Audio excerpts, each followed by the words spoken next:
Hello दोस्तों, 30 जनवरी 2020 को India में पहला कोरोना केस आया था। आज टोटल दुनिया भर में 21 करोड़ के करीब केसेज हो चुके हैं। इंडिया में 2.5 मिलियन के करीब केसेज हो चुके हैं एंड 47,000 डेथ्स टिल नाउ हो चुकी हैं एंड स्टिल इंक्रीज। बहुत सारी कंपनीज रेट रेस में लगी हुई हैं कोरोना वैक्सीन बनाने के लिए। इवन रशिया ने दावा भी किया है कोरोना वैक्सीन लॉन्च करने के लिए। दोस्तों, कभी आपने सोचा है कोरोना वैक्सीन कैसे बनेगी, ये वैक्सीन कैसे काम करती हैं, अपने ह्यूमन सिस्टम पे ये कैसे वर्क करती हैं? आज हम अपने वीडियो में इसी पे चर्चा करने वाले हैं, तो चलिए। सबसे पहले अपन को वैक्सीन के बारे में समझने से पहले अपने ह्यूमन बॉडी के इम्यून सिस्टम के बारे में समझना पड़ेगा। इम्यून सिस्टम अपना बॉडी का दो पार्ट्स में बटा होता है, adaptive immune system and इनेट immune system.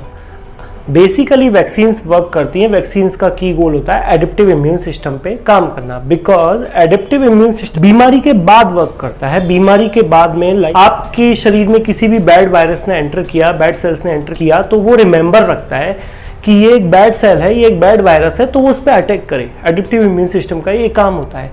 अब वैक्सीन का क्या काम होता है? वैक्सीन एक मिरर इमेज दिखाती है, एक इमेज दिखाती है अपने एडेप्टिव इम्यून सिस्टम को कि भाई इस टाइप का वायरस बैड वायरस होता है, तो कभी फ्यूचर में अगर वो वायरस अपनी बॉडी में आए, अटैक करे, तो एडेप्टिव इम्यून सिस्टम उसको वायरस को आने से रोके और उसको न्यूट्रलाइज करे। इम्यून सिस्टम की खुद की आईज तो है नहीं, तो वो कैसे रिकॉग्नाइज करेगा कि ये वायरस है या बैड सेल है? एडेप्टिव इम्यून सिस्टम पूरे वायरस को रिकॉग्नाइज नहीं करता है। अब वायरस क्या होता है? वायरस एक सेल होती है, सेल बनी होती है proteins and fats and carbohydrate से मिलकर। अपना इम्यून सिस्टम उस वायरस की सेल्स की प्रोटीन को रिकॉग्नाइज करता है। उस प्रोटीन को साइंटिफिक लैंग्वेज में अपन कहते हैं एंटीजन, एंड पूरा वायरस को अपन कहते हैं पैथोजन। पैथोजन एक सेल होती है, उसमें एक प्रोटीन होता है, उसको अपना इम्यून सिस्टम रिकॉग्नाइज करता है और उसे कहते हैं एंटीजन। अब ईच एंटीजन को अपनी बॉडी के इम्यून सिस्टम में जो सेल्स रिकॉग्नाइज करती हैं उन्हें कहते हैं वाइट ब्लड सेल। उन्हें लिम्फोसाइट भी कहते हैं साइंस की लैंग्वेज में। अपन को इसमें डीप में जाने की जरूरत नहीं है। White blood cells, each lymphocyte या white blood cells each antigen के लिए बनी होती है। वायरस के ईच प्रोटीन के लिए ईच लिम्फोसाइट बना रहता है। अब बात वहीं आगे अटकती है, वो उसको रिकॉग्नाइज कैसे करेगा? तो ये कंप्यूटर गैसिंग गेम होता है। जैसे अपन किसी कंप्यूटर को हैक करने की ट्राई कर रहे हैं, उसमें मिलियंस और मिलियंस पासवर्ड डाल रहे हैं, बहुत सारा पासवर्ड डाल रहे हैं, एंड आज नहीं तो कल वो पासवर्ड जाके लॉक होगा एंड कंप्यूटर खुलेगा। सेम अपनी बॉडी बहुत सारे लिम्फोसाइट बनाती रहती है, बंच ऑफ लिम्फोसाइट बनाती रहती है, थोड़ा थोड़ा वेरिएशन करके, तो वो किसी ना किसी एंटीजन पे जाके लॉक होता है। जैसे ही वो लॉक होता है, लिम्फोसाइट एक आर्मी बना लेते हैं। आर्मी बेसिकली 2 टाइप्स की सेल बनाती है। फिर 2 टाइप्स की सेल में इफेक्टर सेल और मेमोरी सेल। इफेक्टर सेल क्या करती है? वायरस को न्यूट्रलाइज करती है, एंटीबॉडी बनाती है, वायरस को खत्म कर देती है।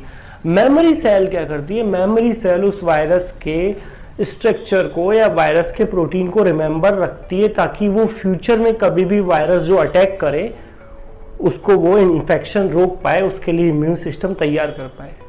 यहाँ पर जाके थिंग्स क्रेजी होती है, यहाँ पर जाके वैक्सीन का काम स्टार्ट होता है। कंपनीज मेमोरी सेल बनाने के लिए ट्राई करती हैं ताकि वो वायरस के लिए एक वैक्सीन बना सके। वैक्सीन का काम मेमोरी सेल से स्टार्ट होता है ताकि उसको फ्यूचर में रिमेंबर कर सके। दोस्तों, बेसिकली वैक्सीन 3 टाइप्स की वैक्सीन होती है। फर्स्ट वैक्सीन होती है live attenuated vaccine. Live attenuated vaccine का नाम लाइव अटेन्यूएटेड वैक्सीन इसलिए है बिकॉज इस वैक्सीन में वायरस को, लिविंग वायरस को बहुत कम स्ट्रेंथ तक वीकन करके आपकी बॉडी में इंजेक्ट किया जाता है। डरिए नहीं कि स्ट्रेंथ पहले बहुत कम की जाती है, उसके बाद में आपकी बॉडी में इंजेक्ट किया जाता है। ये टीका मीजल्स या चिकन पॉक्स में बेसिकली यूज किया जाता है। बहुत कम टेम्परेचर चाहिए होता है इस वायरस की ब्रीडिंग के लिए। इस वैक्सीन की बेसिकली कमी ये है कि अगर किसी कम इम्यूनिटी वाले इंसान में अगर इस वायरस को इंजेक्ट किया जाए, क्योंकि है तो वो वायरस ही, किसी कम इम्यूनिटी वाले इंसान के लिए वायरस नुकसानदेह हो सकता है। सेकंड टाइप की वैक्सीन आती है इनएक्टिवेटेड वैक्सीन। इनएक्टिवेटेड वैक्सीन में वायरस को आपकी बॉडी में इंजेक्ट करने से पहले ही इनएक्टिवेट कर दिया जाता है, उसे मार दिया जाता है या फिर उसे न्यूट्रलाइज कर दिया जाता है। इस वैक्सीन में बेसिकली बूस्टर शॉट्स की नीड पड़ती है, बिकॉज आपकी बॉडी में जितना वायरस होगा उतनी वैक्सीन के लिए बार बार चाहिए। ये वैक्सीन मेमोरी सेल्स क्रिएट नहीं करती है इसमें, इसलिए बार बार शॉट्स की नीड पड़ती है। इस वैक्सीन का टीका लगाया जाता है रेबीज वगैरह में।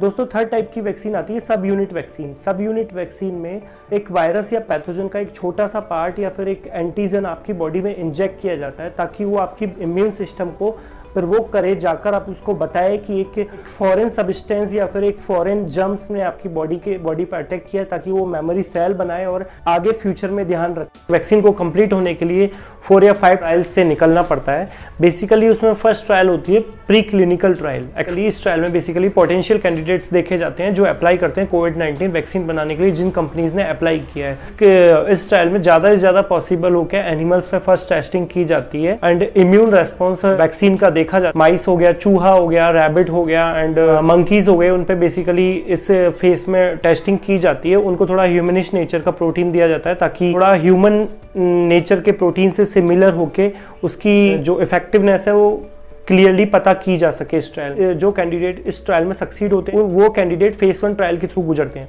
फेस 1 ट्रायल 100 वॉलंटियर्स के अंडर की जाती है। इसमें वैक्सीन का साइड इफेक्ट और इम्यून रेस्पॉन्स मेजर किया जाता है। जो कैंडिडेट्स फेस 1 ट्रायल के थ्रू पास होते हैं वो कैंडिडेट फेस 2 ट्रायल के थ्रू गुजरते हैं।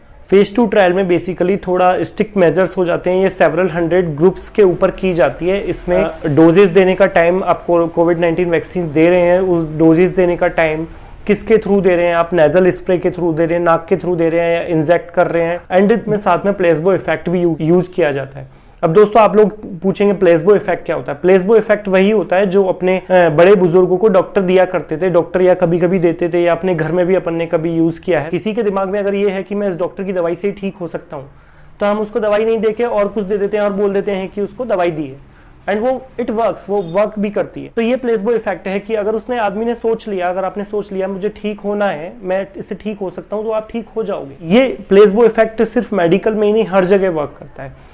इनके ट्रायल में क्या होता है, 50 लोग बागों को वैक्सीन दी जाती है, 50 लोग बागों को प्लेसबो इफेक्ट के थ्रू बोला जाता है आपको वैक्सीन दी है एंड उसमें टेस्टिंग की। जो वैक्सीन इस ट्रायल के थ्रू क्लियर होती है वो वैक्सीन पहुंचती है trial 3 process. Trial 3 vaccine basically thousands of volunteers के ऊपर की जाती है। इसमें जो पहले की ट्रायल्स में जो भी कमियां रह गई हैं वो चेक की जाती है, effectiveness of the vaccine check की जाती है। ये एक अच्छे लेवल पे ट्रायल होता है एंड जो भी कैंडिडेट ट्रायल 3 के थ्रू पास हो जाते हैं इसके बाद में वैक्सीन्स को या कंपनीज को FDA अप्रूवल के थ्रू, मैन्युफैक्चरर अप्रूवल के थ्रू पास होना पड़ता है। उसके बाद ही वैक्सीन मास मैन्युफैक्चरिंग स्टार्ट कर पाती है।